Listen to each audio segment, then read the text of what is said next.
सातारा जिल्ह्याला अत्यंत सुरेख अशी नैसर्गिक साधन संपत्ती लाभली आहे. इथल्या कासरोड येवतेश्वर घाटामध्ये तर पर्यटकांना जणू स्वर्ग सुख अनुभवायला मिळत आहे. म्हणतात निसर्गाचा हा अद्भुत चमत्कार हा मुसळधार पाऊस झाल्यानंतर जेव्हा पाऊस उघडीक देतो आणि सूर्यदेवाचे दर्शन होते तेव्हा पाहायला मिळतो. हे पाहण्यासाठी सकाळी मॉर्निंग वॉकला आलेले अनेक सातारकर त्याचबरोबर पर्यटक यांना या स्वर्गसुखाचे दर्शन होत आहे. पहाटे धुक्याची चादर सातारा शहरावर पसरल्याचं पाहायला मिळत आहे. आल्हाददायी वातावरण, निळे आभाळ आणि त्यावर धुक्याची चादर असं मनमोहक दृश्य आपल्याला पाहायला मिळत आहे. चला तर मग या दृश्याबद्दलची अधिकची माहिती घेऊया. मी सकाळी 6 वाजता आज फिरायला गेलो होतो सांबारवाडी येवतेश्वरच्या घाटामध्ये. तर मला एक वेगळं दृश्य दिसलं. आपला जो समोर दिसतोय तो अजिंक्य तारा धरून आपल्या राजधानी साताऱ्यावर एक धुक्याची चादर पसरली दिसली. आनंद वाटला, समाधान वाटलं.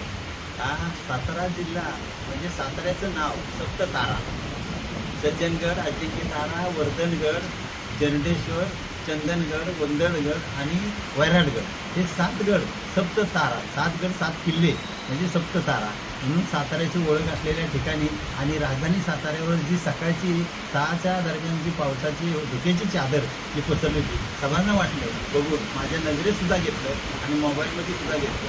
इतकं समाधान वाटलं की ही सौंदर्य कुठल्याही सह्याद्रीच्या पट्ट्यामध्ये साताऱ्यासारखं सौंदर्य इतर ठिकाणी नाही. आणि साताऱ्याला दिलेली ही देणगी आहे आणि ह्या देणगीच्या रूपात आज आपण अजिंक्य तारा बघताय. त्या अजिंक्य ताऱ्याचं टोक वर दिसतंय आणि संपूर्ण त्याच्या खालच्या भागामध्ये जो धुक्याची चादर पसरलेली आहे त्याच्यामुळे नयनरम्य दृश्य हे अगदी साताऱ्यावर एक स्वर्गच पांघरलेलं आहे असं दिसून आलं. धन्यवाद.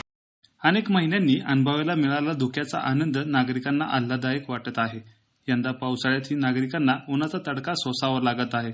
पण आता दाट धुक्याची सकाळ उजाडू लागल्याने वेगळाच आनंद अनुभवायला येत आहे. धुक्यात हरवलेले सातारा शहर त्याचबरोबर रस्ते, वृक्ष, डोंगर बघत असताना सुखद अनुभूती मिळत असून साताऱ्यापासून वरच्या भागात येणाऱ्या पर्यटकांची संख्या मोठ्या संख्येने वाढत असल्याचे देखील पाहायला मिळत आहे.